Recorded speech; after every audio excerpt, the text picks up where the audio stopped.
नमस्कार। Vision IAS के news today के इस अंक में आप सभी का स्वागत है। इस अंक में हम आपके लिए लेकर आए हैं यूपीएससी परीक्षा की दृष्टि से महत्वपूर्ण कुछ अहम खबरें। इस अंक की सबसे पहली खबर यूनेस्को से संबंधित है। हाल ही में विश्व धरोहर स्थलों की अनंतिम सूची जारी की गई।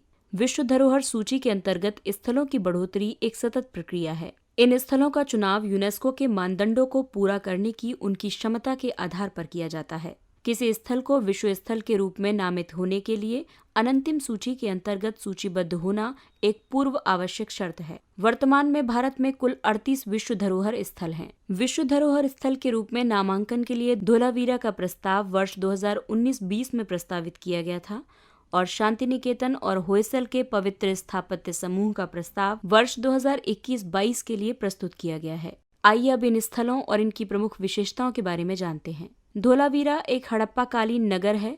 ये कच्छ के रण के बीच में खादिर बेट द्वीप पर अवस्थित है। ये हड़प्पा काल के परिपक्व चरण से संबंधित है। ये चतुष्कोणीय नगर दो मौसमी नदियों जिसमें उत्तर में मनसर और दक्षिण में मनहर के बीच स्थित है। इस नगर के 3 महत्वपूर्ण भाग हैं। ऊपरी नगर गढ़ी है, मध्य नगर एक विशिष्ट सड़क प्रतिरूप, विस्तृत प्राचीर और एक अनुष्ठानिक मैदान है, जबकि निचला नगर संकरी गलियां, लघु प्राचीर और औद्योगिक क्षेत्र है।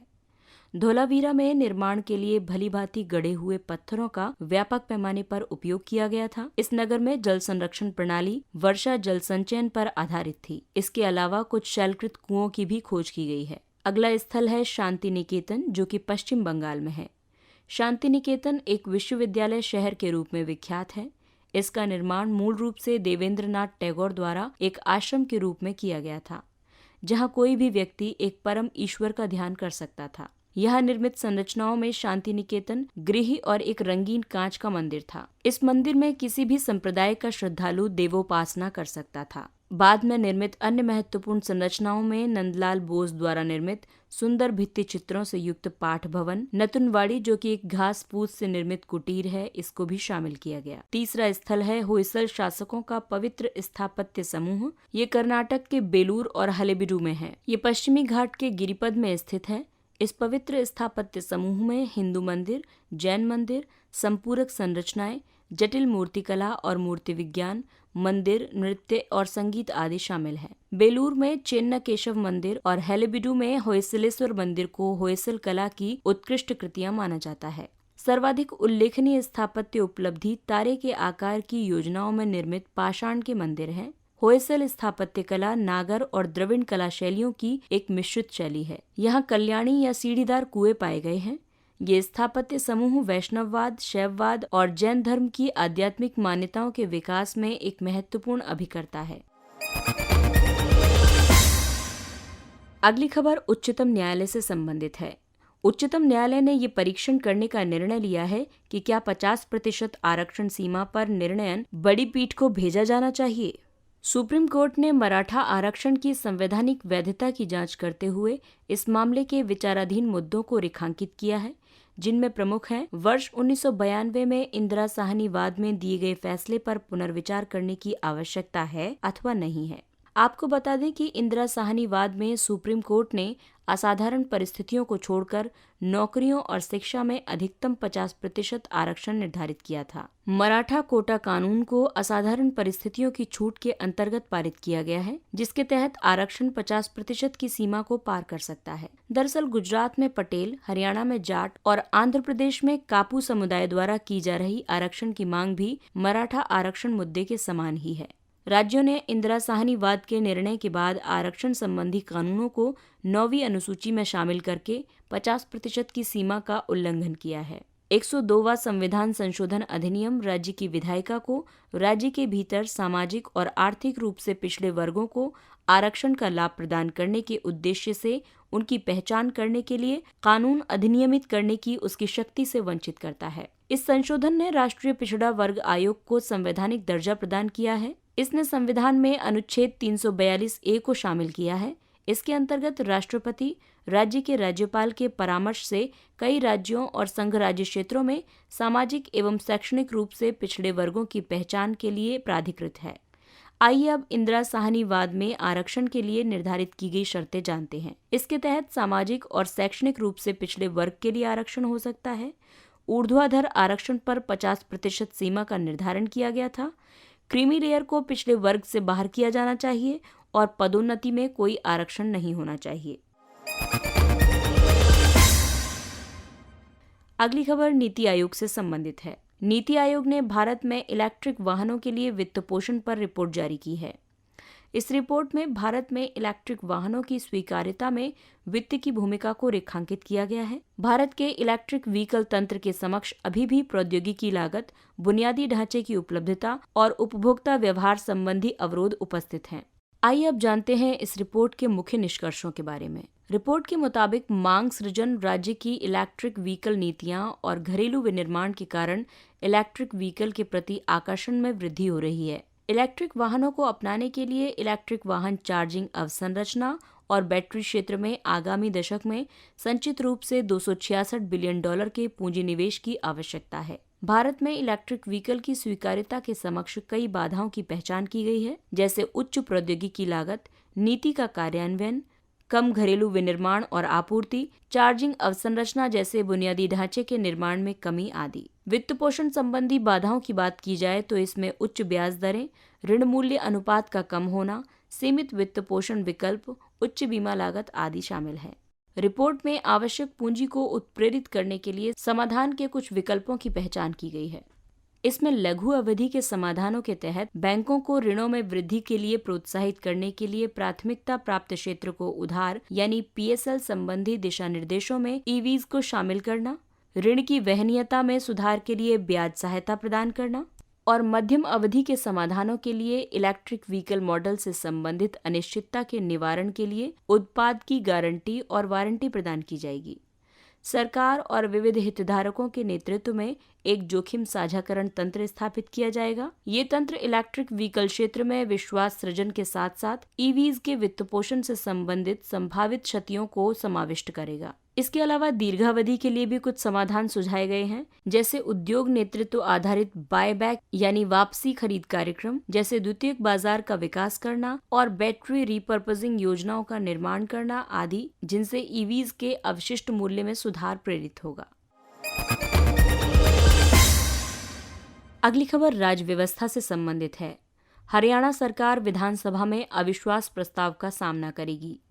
संविधान में विश्वास प्रस्ताव या अविश्वास प्रस्ताव के बारे में उल्लेख नहीं किया गया है। आपको बता दें कि अविश्वास प्रस्ताव का उपबंध राज्य विधानसभाओं द्वारा निर्धारित प्रक्रिया के नियमों द्वारा किया गया है। अनुच्छेद 164 का उपबंध 2 ये प्रावधान करता है कि मंत्रिपरिषद विधानसभा के प्रति सामूहिक रूप से उत्तरदायी होगी। यदि विधानसभा के किसी सदस्य को ये अनुभव होता है कि सदन में सत्तारूढ़ सरकार के पास बहुमत का अभाव है, तो वो अविश्वास प्रस्ताव को प्रस्तावित कर सकता है। सदस्य को सदन में अविश्वास प्रस्ताव प्रस्तुत करने के लिए कारणों का उल्लेख करने की आवश्यकता नहीं होती है। अविश्वास प्रस्ताव को केवल संपूर्ण मंत्रिपरिषद के विरुद्ध ही लाया जा सकता है। अविश्वास प्रस्ताव को स्वीकार करने के लिए आवश्यक सदस्यों के समर्थन के संदर्भ में कई राज्यों या संघ राज्य क्षेत्रों में भिन्नता विद्यमान है, जबकि लोकसभा में प्रस्ताव पर 50 सदस्यों का समर्थन आवश्यक है। जब लोकसभा या विधानसभा के अध्यक्ष को ये समाधान हो जाता है कि प्रस्ताव को आवश्यक समर्थन प्राप्त हो चुका है, तो वो सदन का मत जानना चाहेगा कि क्या प्रस्ताव अपनाया जा सकता है। यदि प्रस्ताव को स्वीकार कर लिया जाता है तो सत्तारूढ़ दल को सदन में बहुमत सिद्ध करना होगा। यदि प्रस्ताव सदन में पारित हो जाता है तो मंत्रिपरिषद को अपने पद से त्यागपत्र देना ही पड़ता है। अगली खबर विश्व बैंक से संबंधित है। विश्व बैंक के अनुसार परस्पर विश्वास का अभाव यानी ट्रस्ट डेफिसिट भारत और बांग्लादेश के बीच पण्य की निर्बाध आवाजाही के समक्ष बाधा है। विश्व बैंक की एक रिपोर्ट के मुताबिक बांग्लादेश और भारत के बीच निर्बाध द्विपक्षीय संपर्क से बांग्लादेश की राष्ट्रीय आय में 17% और भारत की राष्ट्रीय आय में 8% की वृद्धि संभव है। इसके अलावा रिपोर्ट में अन्य कुछ निष्कर्ष भी हैं, जिसमें भारत में किसी कंपनी के लिए बांग्लादेश की किसी कंपनी की तुलना में ब्राजील या जर्मनी की किसी कंपनी के साथ व्यापार करने की लागत लगभग 15 से 20% तक कम है। वर्तमान में बांग्लादेश, भूटान, भारत, नेपाल यानी BBIN मोटरयान समझौते के बावजूद ट्रकों को भारत और बांग्लादेश के बीच आवाजाही की अनुमति नहीं है। पेत्रापोल बेनापोल में सीमा पार करने में औसतन 138 घंटे लगते हैं। इसके अलावा दोनों देशों में व्यापार के समक्ष अन्य कई बाधाएं भी हैं, जैसे अपर्याप्त परिवहन अवसंरचना, संरक्षणात्मक प्रशुल्क और गैर प्रशुल्क बाधाएं और व्यापक स्तर पर विश्वास की कमी। भारत और बांग्लादेश के बीच कार्गो के मुक्त आवागमन से पूर्वोत्तर राज्यों के लिए समग्र लाभ के साथ साथ पश्चिम बंगाल, उत्तर प्रदेश और महाराष्ट्र जैसे राज्यों को भी उल्लेखनीय लाभ प्राप्त होने की संभावना है। विश्व बैंक द्वारा ये रिपोर्ट ऐसे समय में जारी की गई है जब भारत के प्रधानमंत्री मैत्री सेतु का उद्घाटन कर रहे थे। ये सेतु त्रिपुरा और बांग्लादेश के बीच भारतीय सीमा पर फेनी नदी पर निर्मित किया गया है। मैत्री सेतु बांग्लादेश के रामगढ़ और भारत के सबरूम को जोड़ता है। ये सेतु त्रिपुरा से चटगांव समुद्री पत्तन तक पहुंच की सुविधा प्रदान करेगा। ये पत्तन सबरूम से मात्र 80 किलोमीटर की दूरी पर अवस्थित है। आइए अब जानते हैं कुछ संक्षिप्त किंतु महत्वपूर्ण खबरों के बारे में। उत्तराखंड की मुख्यमंत्री ने अपना त्यागपत्र सौंपा।